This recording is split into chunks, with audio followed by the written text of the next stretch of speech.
welcome to my apartment. I've been living in Seoul for the past year and I'm finally moving out, so I thought it would be good to do an apartment tour. Right here is the entrance. We have a lot of space to put our shoes here. Then we have some recycling cabinets, and also behind we have a mirror and some storage space as well. Only thing is this is kind of in the way, so you have to scoot it out, and then you'll have some more storage space for some shoes or bags. Also, a good thing about this hallway is that if you step out like this, the light will go on automatically. And then we also have this light switch here. So let's say you want to go out and all the lights are on, you can just switch this off and all the lights will go off. And same if you turn it on again when you come home, everything will go on again. Also, we can slide this door closed, so this way we have a bit of more privacy. I literally already packed everything, which is why you'll see some suitcases in the apartment, but don't mind that. Then from the entrance, this is the view. When we step in right to our left, we have the kitchen. I really love this kitchen because it's quite big and spacious. A lot of space to cook. We have an air fryer, microwave. This all came with the apartment, by the way. And then tons of storage space. This apartment also came with a lot of utensils, pans, plates, cups, cutlery. Everything was already included, so that's very nice. And it has 2 stoves. Then here we can drag this out when we cook and the vent will start working.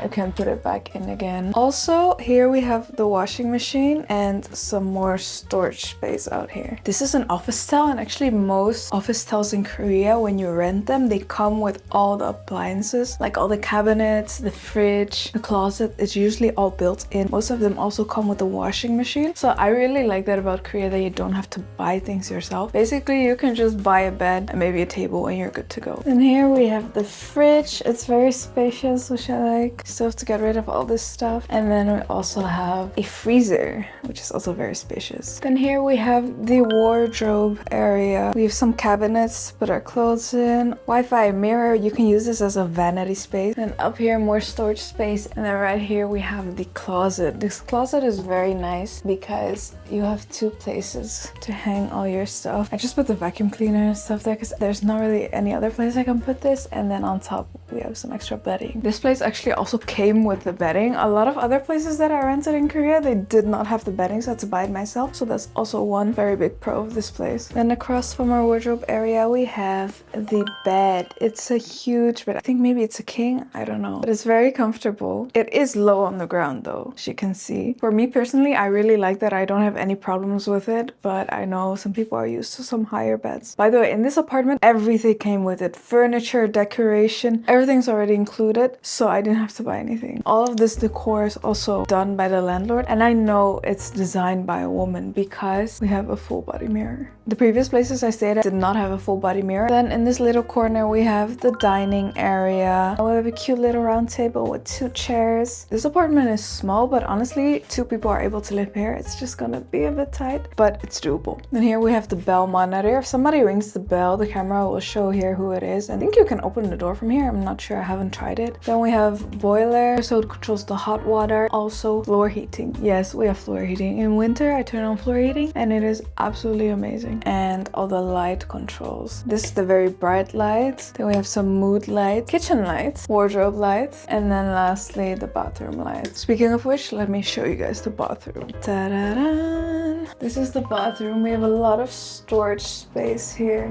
Also some towels. These towels all came with the apartment. Of course, we have toilet, sink, and shower. Honestly, one thing I wish that the shower really had was a glass door. Currently, we only have this little piece of tiny glass, so if you shower still, the water will splash everywhere. So I think that's the only bad thing about this shower. And of course, we have shower filter. And all Korean apartments always come with this thing to put your phone on. And as you step out, you're greeted with the kitchen again. I almost forgot the most important thing, the AC. This is a must in summer and spring. And what I really like about this AC is that it blows wind this way to the hallway and it doesn't blow immediately on the bed, so you won't get sick. All the other apartments I've stayed in Seoul, it would blow immediately on the bed where you're sleeping, and I got sick so many times. So this apartment is the best one I've stayed at. And then we also have very big windows with a good view. You can open this up. It's double layered too.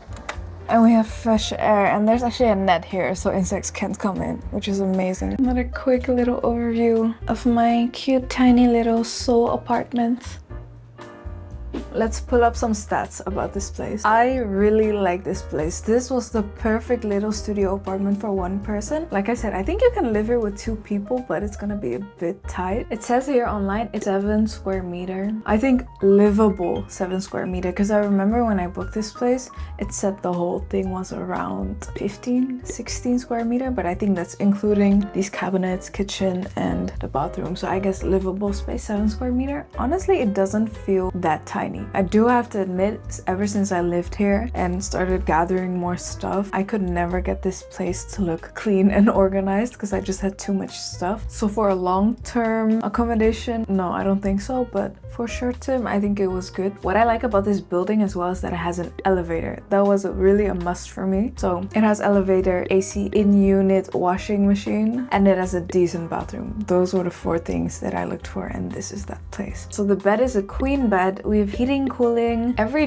door, or most doors in Korea, is also with a lock keypad, so you don't need keys. You can just type in your code and enter that way. This place also came with the Wi-Fi, so I didn't have to get a separate Wi-Fi subscription, and also this place doesn't have a deposit, which is really nice. Usually if you rent apartments in Korea, you have a big deposit and then a small monthly rent. If you can put in a bigger amount for deposit, you can negotiate a lower monthly rent, but because I'm a foreigner, you can still do it, but I didn't want to go through that hassle. Looking back now though, I think I should have done it, because let me share the price of this place. So the rent monthly is 1,150,000 won, which is okay. Then we have a utility fee fixed for 300,000 won. If you rent an apartment through a real estate agent, usually you just pay the amount that you use, and in Korea it's not that much. I think it will maybe be max 100,000 won. I didn't know that in advance, so them charging you 300,000 won is so much. I didn't know that. Then we also have service fee for the platform, which is 155,000 won, and then a one-time move out cleaning fee, which is 100,000 won. So I guess monthly it's around 1.7 million, which is kind of expensive. I mean, it's expensive because there's no deposit. Definitely in Seoul you can get a bigger place that is nicer for 1.1 million, and you would have to just put in a deposit. But what I really like about this accommodation too is very central. It's right next to a subway station. It's also a 15-minute walk-ish to the Green Line, which is line 2, which goes all over Seoul. So overall, I really like this place. Is it expensive? Yes.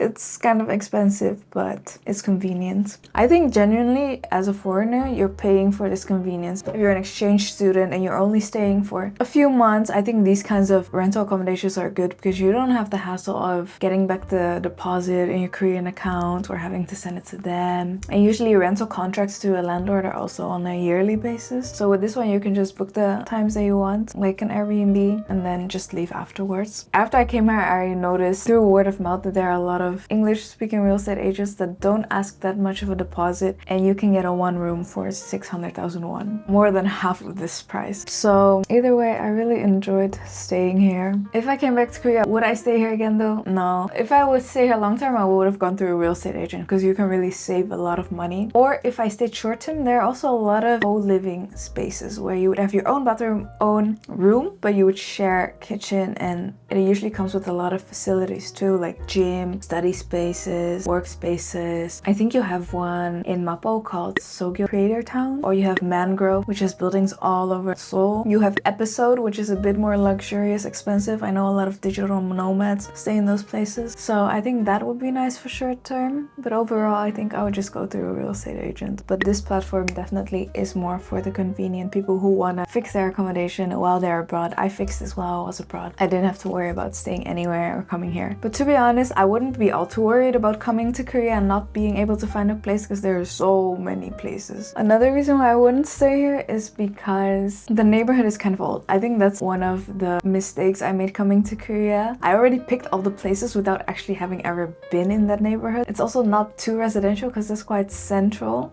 which is good, but it can get noisy. I really enjoyed staying here though, and I'm going to miss my little place where I filmed all my home vlogs. Anyway, this was my Korean apartment tour. If you guys liked it or have any questions, leave them down below. Give this video a thumbs up, subscribe, and I'll see you guys in the next one. Bye!